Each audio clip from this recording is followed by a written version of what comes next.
আসসালামু আলাইকুম। কৃষকের জানালা পেজে আপনাদের সবাইকে স্বাগতম। সবাইকে রিকোয়েস্ট ভিডিও যদি ভালো লেগে থাকে অবশ্যই ফলো দিয়ে পাশে থাকবেন। এবার ভিডিও নিয়ে আসলাম ধানের চারার উপর কেন পলিথিন দিয়ে ঢেকে রাখা হয়।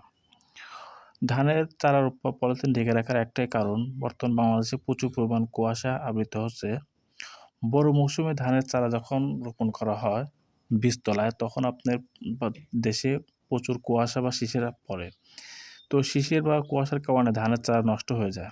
ভিডিওতে দেখতে পাচ্ছেন একটা ধানের চারাতে পলিথিন দিয়ে ঢেকা নাই এবং পার্শ্ববর্তী আরেকটা জমিতে পলিথিন ঢাকা আছে। তো যেখানে আপনার পলিথিন ঢেকা নাই সেখানে ধানের চারাতে প্রচুর পরিমাণ পচন ধরেছে এবং যার কারণে চারা ক্ষতিগ্রস্ত হয়ে নষ্ট হয়ে যাচ্ছে এবং কৃষক অনেক ক্ষতিগ্রস্ত হবে। তো এই পচা দমানোর জন্য আপনি ব্যবহার করতে পারেন লিমোনেগ্রো কোম্পানি কার্বনডাজিম গ্রুপের বিষ গ্রিনডাজিম। এই গ্রিনডাজিম প্রতি লিটার পানিতে ২ মিলি হারে পানি মিশিয়ে স্প্রে করলে এই পচন দমন করা সম্ভব। তাই চেষ্টা করবেন বোরো ধান মৌসুমে ধানের বীজতলা করলে অবশ্যই পলিথিন দিয়ে ঢেকে রাখবেন। তাহলে আপনার তেমন পছন্দ হবে না এবং চারাটা সুষ্ঠু সবল থাকবে। ২ পাশের জমিতে এক পাশে পলিথিন দিয়ে ঢাকা আছে আর এক পাশে পলিথিন ঢাকা নাই। ধন্যবাদ সবাইকে।